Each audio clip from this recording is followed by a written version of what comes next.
সুপ্রিয় দর্শক মণ্ডলী, এই মুহূর্তে আমরা অবস্থান করছি শ্রীপুর কুমারিয়া কোরবানির হাটে। এখানে বিশাল আকৃতির একটি লাল ষাঁড় গরু আপনারা দেখতে পাচ্ছি এবং গলায় দেখতে পাচ্ছি মালা পরিয়ে নিয়ে এসেছেন। আমরা গরুর মালিকের সঙ্গে কথা বলবো এবং গরুর দাম সম্পর্কে আপনাদের জানাবো, সেই সাথে আজকের বাজার কেমন সে সম্পর্কে আপনাদের ধারণা দেওয়ার চেষ্টা করব। আমরা গরুর মালিকের সঙ্গে কথা বলছি। আসসালামু আলাইকুম ভাই, কেমন আছেন আপনি? আপনার বাড়ি কোথায়? শ্রীপুর কুমারিয়া, জামালপুর সদর, জামালপুর। আচ্ছা, এই গরুটির বয়স কিরকম? দুই দাঁত। আপনি কয়টা গরু নিয়ে আসছেন? একটাই না বেশি? তিনটা গরু। আপনি কি পালছেন নাকি কেনা বেচা করেন? নিজেই পালেন? আচ্ছা, এই গরুটির বয়স কতদিন? এটা কয় দাঁত?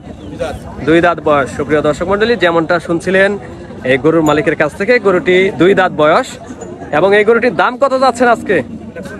2,40,000 টাকা। এবং দাম কেমন হচ্ছে?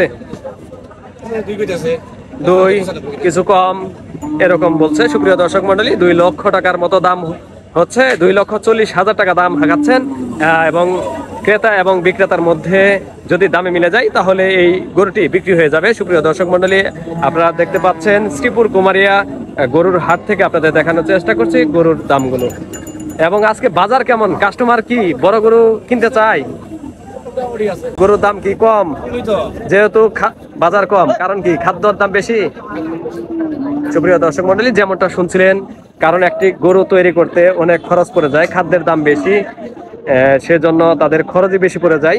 সে তুলনায় বিক্রেতারা দাম কম পাচ্ছেন এবং ক্রেতাদের দাবি বাজার কিছুটা মোটামুটি স্বাভাবিক রয়েছে। সুপ্রিয় দর্শক মন্ডলী, আপনারা শুনছিলেন এই গরুর দাম এবং এই গরু সম্পর্কে যাবতীয় তথ্য। আপনাদেরকে অসংখ্য ধন্যবাদ জানাচ্ছি।